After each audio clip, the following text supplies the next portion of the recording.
Hello, golf fans, and welcome back to another U.S. Open episode on the Big D podcast. Before I bring in today's special guest, please subscribe, like, and share the Spunky Spectrum Sports YouTube page. We can see all my content. Already uploaded one U.S. Open video. Also, check out the Big D podcast on Spotify and Apple. So, bringing the snacks this afternoon is my friend Nagels Bagels. Do you have any cream cheese with your bagels? I'm more of a butter guy myself, Dylan. Thanks for having me on. I appreciate it. Yeah, I am gonna bring the snacks today. I like that. That's a good one. I should have brought the popcorn, peanuts, and Cracker Jack. All right. So it's U.S. Open week. So you ready? You excited for see who's going to be our national champion at Brookline? Yeah, I can't wait. I'm gonna be heading up there on Wednesday, and it's really gonna be a really tough test for these players. There's a lot of drama swirling with the Saudi Arabia stuff, but when we get down to just the golf, it's gonna be quite a show. I think this week it's gonna be hard. It's gonna it's gonna be a lot of blowups out there. Typical traditional U.S. Open golf, and yeah, man, I'm looking forward to it. Yeah, when you think of U.S. Open, you think narrow fairways, small greens, fast greens, difficult conditions, and the best players performing. And thick rough. Don't forget about the rough. Yeah, That's gonna be tough. They got that tall fescue out there. Might have some lost golf balls. We'll see what happens. But yeah, okay. Okay, hello. Where's my golf ball? I remember the 2020 PGA where one of the leaders lost his golf ball when it was like 3 yards off the fairway. yeah, yeah. That happened to I think that happened to Harris English at Wingfoot. He was in the final group and first hole. He lost his ball and never got. It was instantly out of contention when Bryson ran away with it. But it's yeah, you gotta you want to have a large gallery around you to help you find your ball. That's for sure. Yeah, so when you think of Brookline, I mean, this is a course we haven't seen host a major since the 1988 U.S. Open. Obviously, it hosted the 99 Ryder Cup and the 2013 U.S. Amateur. Brookline feels like a different course. It feels like an old school test. It's not going to be one more length that determines the winner. You're going to need to be accurate, hit good second shots, and then get yourself out of danger, make yourself a par either from 70 yards if your shot's in the crapper, or make a two putt from 35, 40 feet. Yeah, this is one of the oldest golf courses in America. One of the first.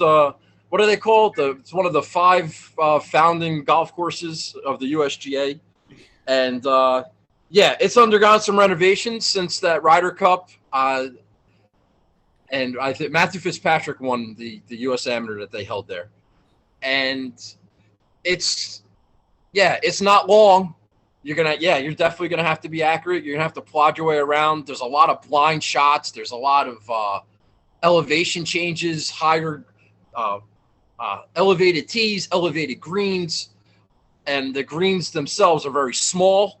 So you're really gonna have to be able to. You want to be playing from the fairway. You want to try to hit your target on the green, and then once you get on the green, then you have these massive undulations, and you don't want to be behind the hole. You want to be in front of the hole, and there's just a lot of factors that these guys are going to have to take into consideration. But yeah, it's definitely an old school classic. It's going to be a beast of a golf course. Throwing 15-mile-an-hour winds, and then you're really going to have some unhappy guys out there. Yeah, it's interesting you mentioned Matthew Fitzpatrick because a lot of people are referencing the fact that he won the 2013 U.S. Amateur, he's played really well throughout the year, led the final, led was the 54-hole leader at Southern Hills. before we know what happened on Sunday. And now it's going to be popular not just in the betting but DFS market. Do you think Matthew Fitzpatrick's advantage has got an advantage? Was his advantage limited because of the Gilhan's redesign and the fact that nobody's played a major here and that nobody's played a major here in forever? No, I don't think that it. Matthew Fitzpatrick, his odds were on my site here. He's 30-1, and that's too low. I know he was great at the PGA. I had him at the PGA, but no, the fact that he won the U.S. Amateur here 9 years ago is irrelevant. This golf course is going to be set up way differently than it was for that U.S. Amateur. There's going to be a lot better players in this tournament than there were in that U.S. Amateur. These are pros, not AMs, and his odds are too low, to be quite honest with you. That's not somebody that I would be looking at to bet outright. Yeah, it's an easy narrative. It's easy to say, oh, Matthew Fitzpatrick won here. He's in good form. Yes, he's had a great year, but it's just not that easy, Dylan. You know, it's not that easy to look at history like that and look at current form and be like, oh, well, this guy makes a hell of a lot of sense. Well, yeah, they all make sense until they hit the first tee shot. Then he makes a bogey on the first hole. It's like, oh, what the hell was I thinking? Everybody's picking this guy. I shouldn't have done that. So I try to be a little bit more creative with my picks. Matthew Fitzpatrick probably will not be on my radar. Let's just say this: if everybody uses Matt Fitzpatrick and he poops the bed this weekend, you will be raking in the chips, hopefully. Hopefully, yeah. Well, that's how it works. I like to zig when everybody else zags. So going into this tournament, let's see who's playing well. Well, let's see. Rory Mcllroy just won his second straight Canadian Open. Mm-hmm. Justin Thomas just won the last major PGA at Southern Hills. Scottie Scheffler won Augusta and is seemingly finishing well every other week. Mm-hmm. Trying to think. Billy Horschel won the Memorial. You just looking at who's playing well right now? Yes, who's playing well? Who else? I mean, there's a lot of guys that are playing well. Sam Burns just won. Jordan Spieth won again. Of course, Sam Burns just won again. He won. I think he won the red cardigan at Colonial. Yeah, he won Colonial. There's a lot of guys, and so that makes me worried about the guys that haven't been in the best form in the world. You didn't even mention Jon Rahm, who's the defending champion, who just won in Mexico not too long ago. And is he going to be a guy that's forgotten about? Everybody's going to be talking about Rory and JT now, and now Jon Rahm stinks. Like what's not? He's usually good when those conditions get pretty tough. I mean, harder the better for Jon Rahm, and I know some people saying, well, he got a little bit of an advantage playing Torrey Pines. Well, everybody could have played Torrey Pines last year. Mm-hmm. Last year in January or February. It's not Jon Rahm's fault. He won. He played better. Yeah. And while length might not be an advantage, I think the best drivers do have an advantage because we've seen U.S. Opens where good drivers of the ball typically win. Bryson won 2 years ago. We've seen DJ win. Mm-hmm. Brooks Koepka. Last year with Rahm. If you're a good driver of the golf ball, you typically are in contention. Yeah. Well, Rahm certainly has the game for this particular course setup in U.S. Open. I don't know if he can keep his head together for 4 days, but we'll see. We'll see what happens with that. But yeah, there's a lot of guys coming in good form, and it's gonna it's gonna come down to who out of those players who you think is the best fit for this golf course and the skills that are required to win here, and do they have them? And there's a lot of factors that go into picking who you actually think is going to win. But that's what these next couple of days are for, is try to figure all that out. Is there a course comp you have for the country club, because a lot of people have gone back, because there's not an exact duplicate of this course, but is there a course you look at that's sort of similar to the Yeah, country? actually, I've been looking at the 2019 U.S. Open at Pebble Beach. Ooh, If you're talking about these are really small greens. So if you're looking at small greens with rough around the greens protecting them, and we might have some wind. There's usually windy over on the coast at Pebble Beach. We might have some wind this week, and it's a smaller course as opposed to some of the bigger golf courses that they've been playing. It's not going to play like a Torrey Pines per se. So I was kind of looking at the Pebble Beach when it's set up for a U.S. Open, and the only time they did that was in 2019. But those are the types of things you're going to be looking at. You're going to want these greens. I don't know if you're big on agronomy, Dylan, but the greens are like they're a mix of POA greens out in California with some bent grass mixed in, and so putting on the POA greens can be pretty tricky, especially later in the day. So, and again, that's just like Pebble Beach. They have POA greens out in California. So, any golfers that are good in California might be good here.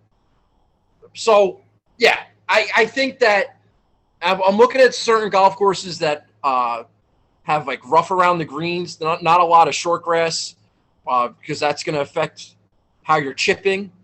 If you're going to be missing the greens and how your around the green game is. Some guys are better around the green when there's rough as opposed to a nice flat lie.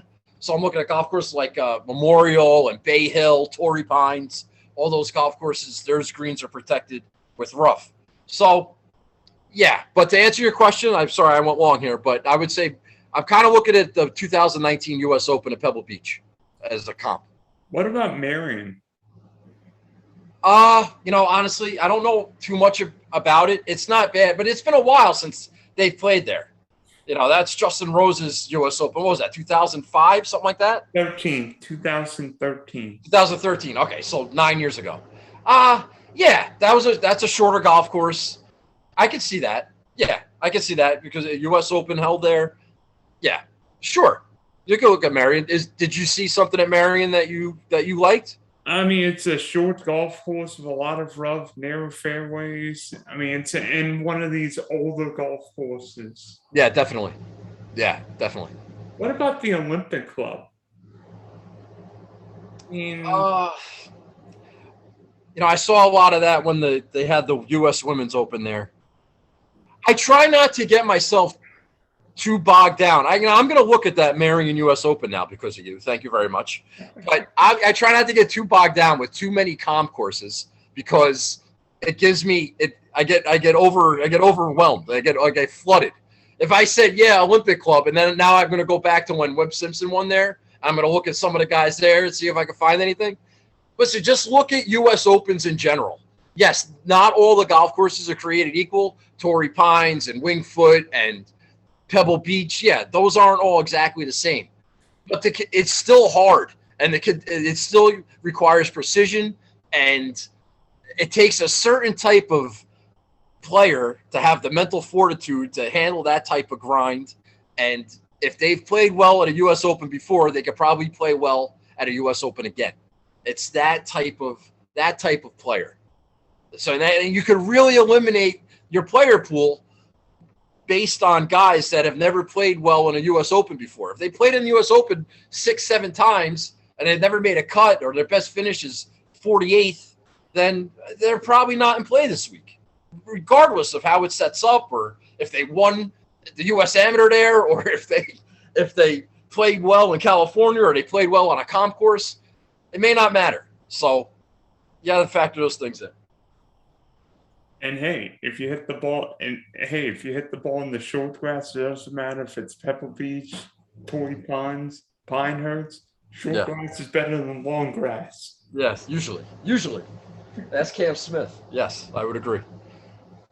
Yeah, grass is better than water. Just avoid all the water at the 18th at Sawgrass and you'll be fine. Yeah. Or starting around 6 over, but we'll leave it at that. So from a betting point of view, who are you looking at? Because obviously at the top, Roy with his win in Canada is now the favorite at 10-1, JT at 11, Rahm at 12, Scheffler at 14, Xander at 16, Cantley at 20. Who are you looking at starting your betting card with?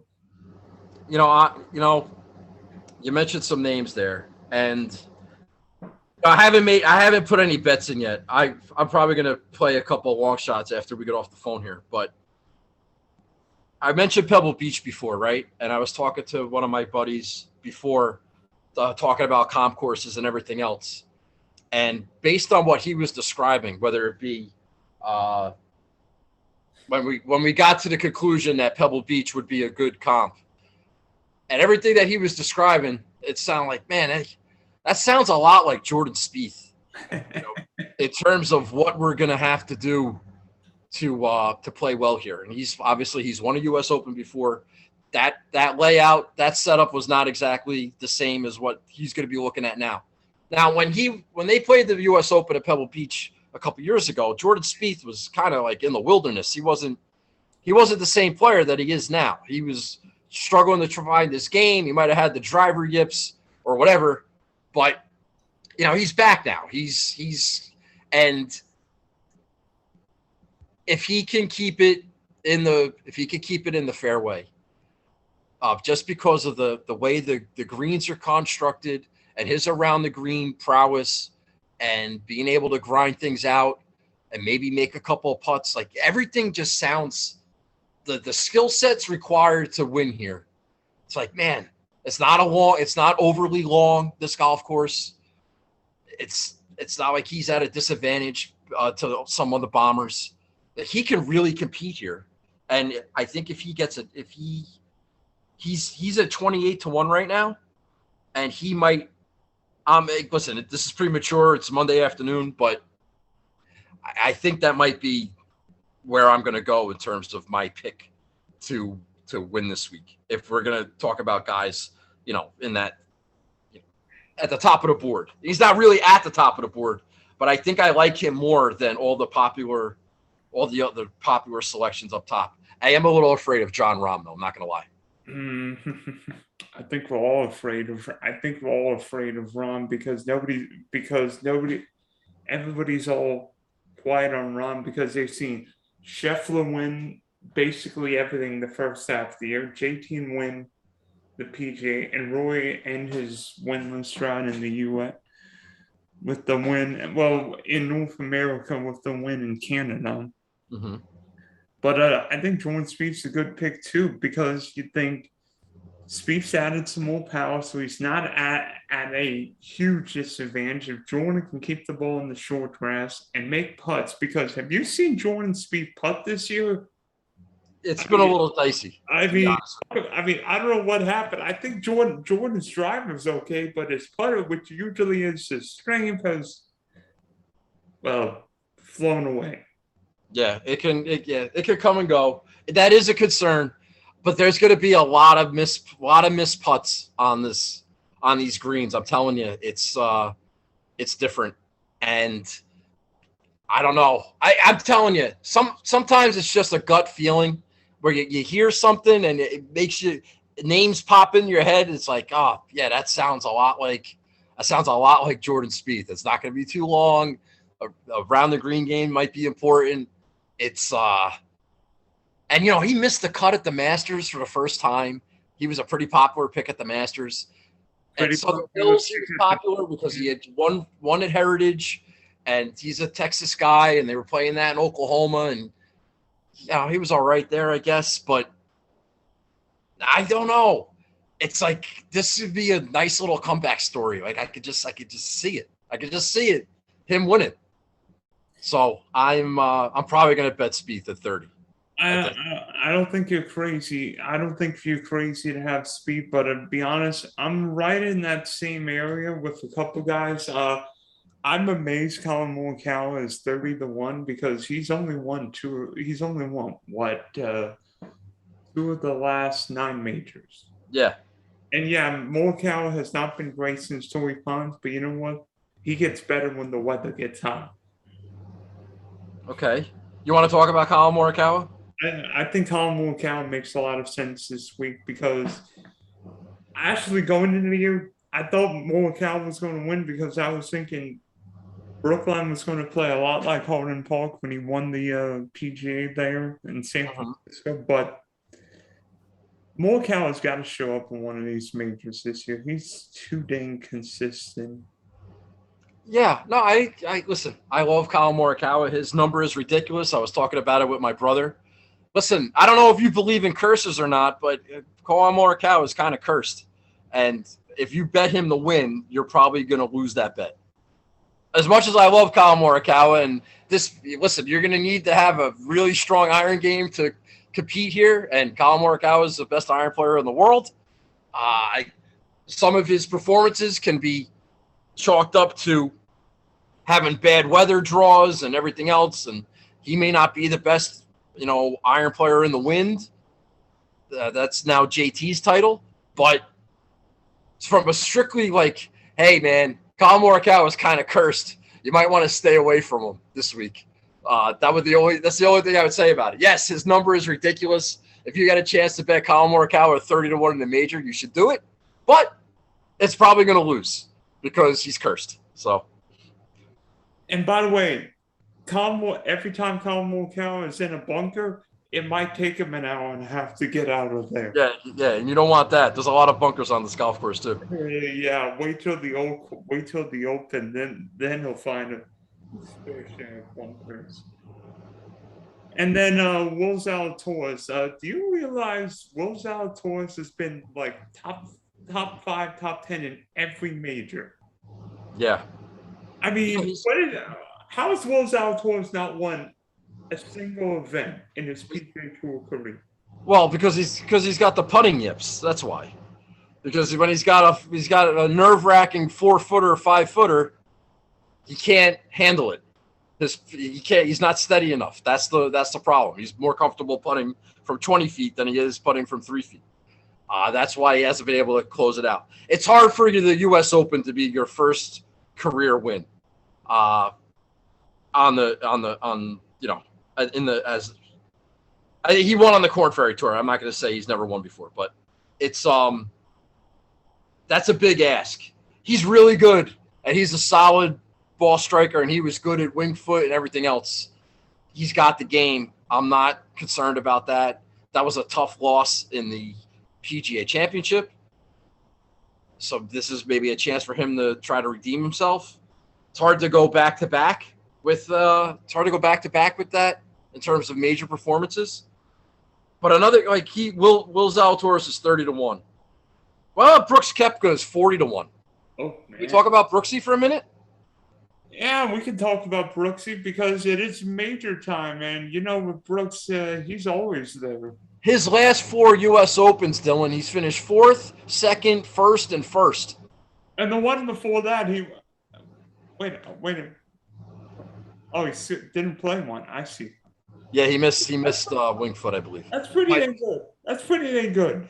Yeah. Now he just got married. He hasn't played golf in a while. He might be injured, but man, that's hard to overlook. The fact that he's finished in the top 4 with 2 wins in his last 4 U.S. Opens. We were talking about U.S. Open pedigree, man. Like, who's got more U.S. Open pedigree than Brooks Koepka? And the guy's coming in at 40-1, and no one's talking about him. And he just got married, and he might be hurt. But man, that's value right there. Wait a minute, you sound like Dustin Johnson minus the Live Tour, whatever it is. Dustin Johnson? No, now you're going. No, I'm kidding. But okay. Brooks makes a lot of sense. Probably more as a bet than a DFS play because Brooks could be playing on one leg like he seemed to be at the PGA. But if Brooks gets his game, he won a Northeast U.S. Open at Shinnecock Hills a few years ago. So, we were talking about Torrey Pines, and he finished 4th there last year. We were talking about Pebble Beach, and he finished 2nd there, and then he won the other 2. Yeah, he might he might win this and then take off for Saudi Arabia. That's certainly in the cards. Hey, his brother's already there. Why not join him? He's probably going. And then I also like Hideki too. I love Hideki Matsuyama. He's one of my favorite players. I had him at the Masters when he won. He's great in majors. He's been great in the U.S. Open. He got disqualified from his last start. That was unfortunate. Oops. But he wasn't great at the PGA, but he was good the week before. I don't know. If he's healthy, this sets up well for him. And he's kind of forgotten too. I like him at 40-1. So he's going to be a bet. And Hideki finished well at the 2013 U.S. Open at Marion. I'm saying. There you go. I'm saying. Yeah, but he's a great player. He hits it straight. He's got a good around the green game. Yeah, he can't putt, but nobody can putt. And he can, I mean, God forbid he makes a couple of putts. And he's played well on Poa greens before. He's played well with Torrey Pines. I like Hideki a lot there. Probably more so than Brooks. But, okay. Well, if we've got a Brooks comment in there, there's got to be a Bryson DeChambeau. No. You're going way down the board, man. I'm saying it's U.S. Open, and we know Bryson DeChambeau doesn't care about any other tournament. Well, I don't know if I necessarily agree with that. Bryson's 80-1. He should be 800. Listen, this guy hasn't played meaningful golf in forever. He's got a bad wrist, which is like the worst injury you can have as a golfer. This course has all sorts of elevation changes, which is going to mess him up. He can't play well. He needs a nice flat golf course. His length is not going to be an advantage here. He's got to be precise. He can't just bomb it and hope for the best. No, he's probably going to miss the cut. You want a good bet for Bryson? Bet Bryson to miss the cut. Let's see if we can get you outrights on that. Tournament props. Hold on. I'm going to look this up for you right now. It's not there. Golf. No, I don't have – they're not up yet. But they're coming. It's only Monday. But I would bet him to miss the cut more so than I would to outright or on DraftKings or top 20. No, I need to see more from Bryson. Plus, he's going to freaking Saudi Arabia. Forget it. No, I don't like that play at all. That's an easy fade for me. You know who's it might be a good fade? Who's heading to a good play? Who's headed to Saudi Arabia? Patrick Reed. 100-1. I like him. He's I remember when I played him at – oh, no, he's not 100. He's 70. Somebody must have beat me to it. An hour ago, he was 100-1. Now I was going to bet him, and I didn't. Now he's 70. He's been playing a little bit better. His short game is pretty magnificent, and he can hang around. He wins on those tough – usually the golf course has to be a lot bigger. You know, he won at Torrey Pines. He won at Bethpage Black. He's and this is a shorter golf course. He's going to have to be a little bit more precise. That could be a problem for him, but he has been playing better. And, you know, Patrick Reed win the U.S. Open and then taking off for Saudi Arabia. I can certainly see that. He's like, that's certainly a villainous take. Patrick Reed and Jordan Spieth in the final group. How about that? Would that be good? I've got a better one for you. How about Dustin Johnson and Rory Mcllroy in the final group of the U.S. Open on Sunday? No, I wouldn't like that. No, I wouldn't be interested in that. You like that? Why? No, Rory against DJ? Oh, yeah, okay. The Saudis versus, yeah, okay. The Saudis versus the PGA Tour? Yeah, okay. I see where you're going with that. Yeah, that's fine. It wouldn't be good for my betting card, though. I'll tell you that. No, it wouldn't. How about Sunday M? These odds are changing. These odds just changed. Oh, I'm looking at the wrong. Okay, no, they didn't. Sorry, I was looking at the wrong. Wrong column. Reed's still 100-1. He's 80. He's 70-1 to be first round leader. I had the wrong column up.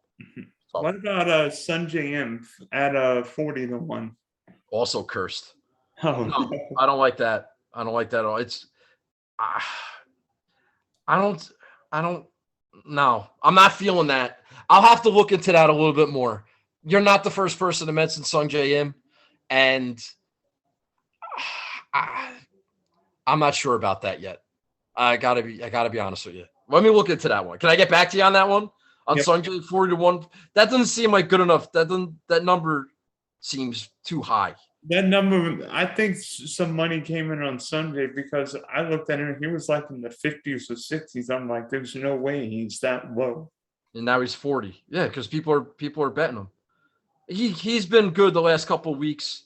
He missed the PGA with COVID. He came back. He's been good. But no. And he hits a lot of greens.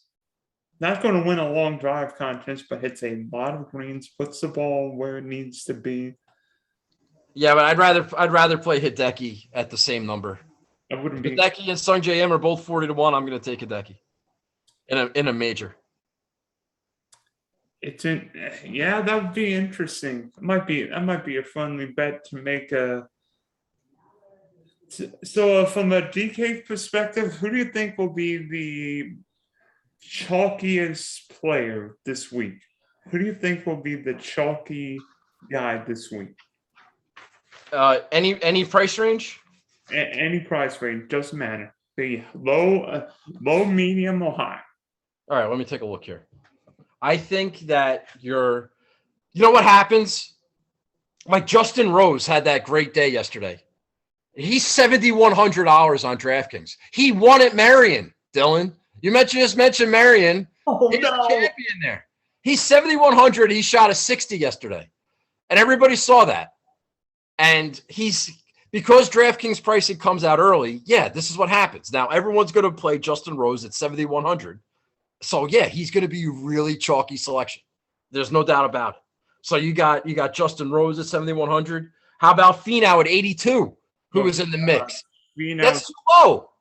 Look at Finau's record in the majors. He shouldn't be 8,200. He should be like 9,200.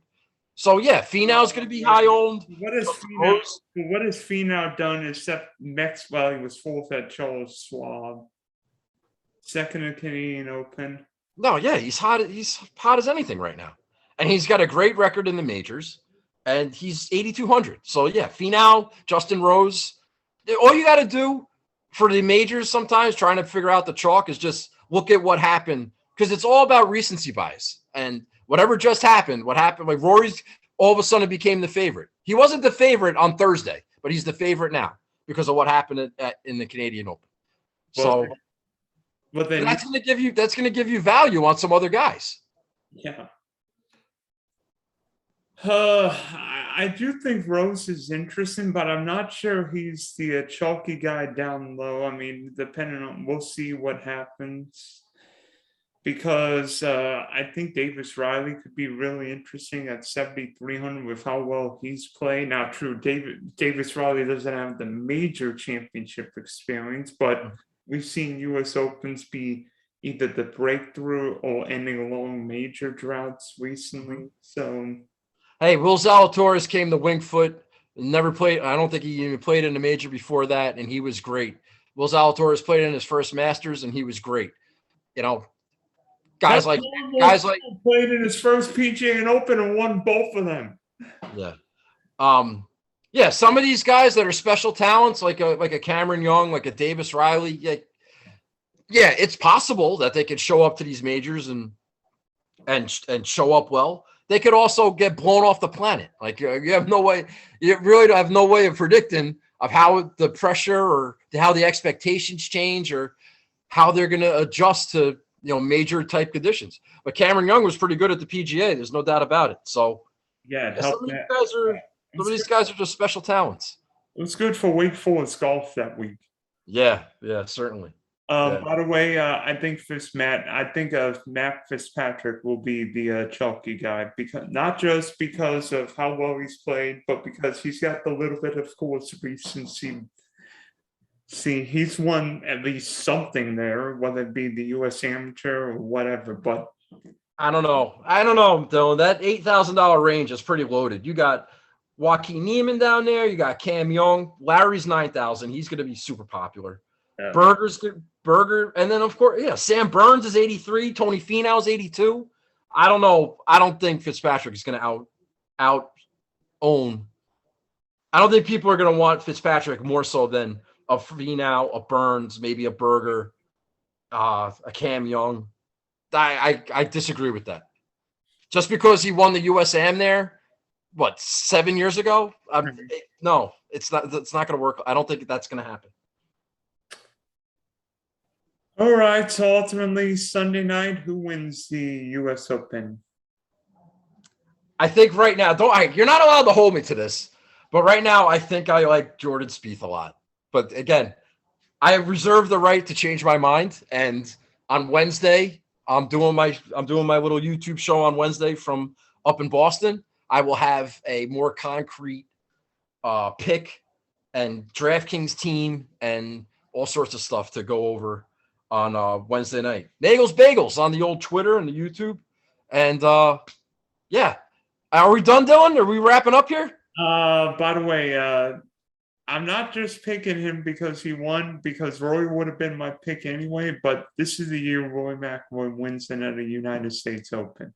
Okay. Playing too well. I don't care if he won yesterday, finished second. Well, Rory Mcllroy is driving the ball too dang well. If he could putt a little more consistently and not miss those 5-footers again, this is the year McIlroy wins the U.S. Open. Bryson DeChambeau isn't there to rattle him and hit the ball 90 yards past him. Rory McIlroy and Jon Rahm been the best drivers this year, and I think McIlroy finally ends his major drought on Sunday. All right.